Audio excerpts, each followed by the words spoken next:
un moment donné, il y en a un qui s'est posé. Voilà, la façon dont il atterrissait m'a interpellée. Et il s'est posé en fait juste en face de la porte d'entrée du portail, sur un piton rocheux au-dessus de la route. Donc je suis allée voir. Et là, il a décollé. Et j'ai vu qu'il était blessé partout. En fait, j'étais à 2-3 mètres en dessous de lui. Et il a décollé et il est allé, par contre, se mettre sur le côté du fort du Portalet dans le canyon.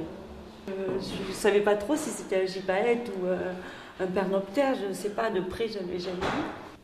Et je crois qu'ils l'ont attrapé le lendemain, dans la nuit. Oh, ça fait rien. Et j'ai mis la cordelette dans nos poches latérales. Ouais, mais on va la mettre la cordelette en plus. Le danger de ces oiseaux, c'est la déshydratation. Hein. Ou quelqu'un de chaussé, quoi. Ouais, moi je suis chaussé, je peux le prendre. Quand le parc a prévenu qu'il y avait un gypaète sur la zone parc qui était blessé, déjà pour nous ça a été la montée de stress. Ce qui a été très intéressant pour nous en termes de soins, c'est que déjà l'oiseau a été récupéré rapidement malgré toutes les blessures, donc ça a été un avantage. On n'a pas eu de gangrène ou de staphylocoque ou d'infection importante au niveau des plaies. Il avait le mandat entre guillemets de l'oiseau rare, avec de multiples perforations, arrachements, du plomb, empoisonnement sanguin. On va dire que sur 1 mois et demi, la priorité c'était vraiment de nettoyer les plaies, les faire cicatriser et faire en sorte que ça ne s'infecte pas. Puis on a commencé à avoir des podagres qui commençaient à arriver, tout en continuant de travailler sur ces plaies qui ont mis beaucoup de temps à cicatriser parce que celle du tarso-métatarse en fait était très profonde avec des tendons sectionnés et ça prend quand même beaucoup de temps à se régénérer. Les plombs ont déclenché ce saturnisme-là, une intoxication du sang avec une chute d'une 50aine de plumes. Et après, il a fallu obligatoirement enlever ces plombs parce que ça serait revenu systématiquement. Et là, ça a été compliqué. Donc là, on était au bout des 4 mois, on va dire, 3 mois et demi, 4 mois, on a fait l'ablation des plombs. Et après, il a fallu le temps de la cicatrisation, la rééducation et la réhabilitation au vol, comme on a pu en volière. Et pour tous les soins, il a été comme ça. Par contre, tu lui couvres la tête, tu n'acceptes rien du tout. Tu peux rien en faire. Jusqu'à ce qu'on enlève la couverture et qu'il voie ce qui se passe. Et là, en fait, c'est bête de dire ça, mais il acceptait le soin.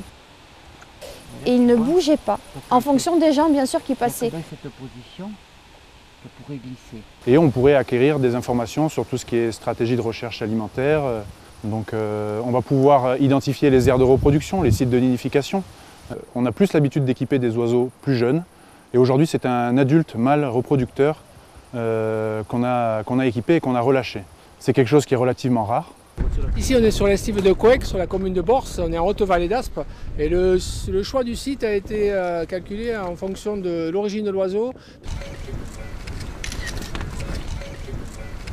Ensuite, il y a quand même la pression qui est derrière sur cette rareté d'espèces et aussi sur tout le côté partenaire. L'Adréal, le parc, on devait montrer, on se devait en fait de réussir. On regarde juste l'antenne.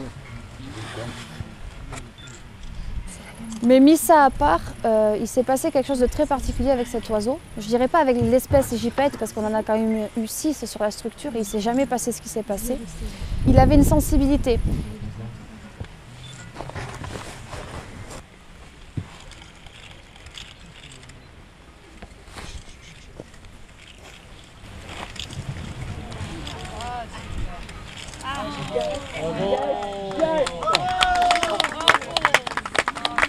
C'est parfait.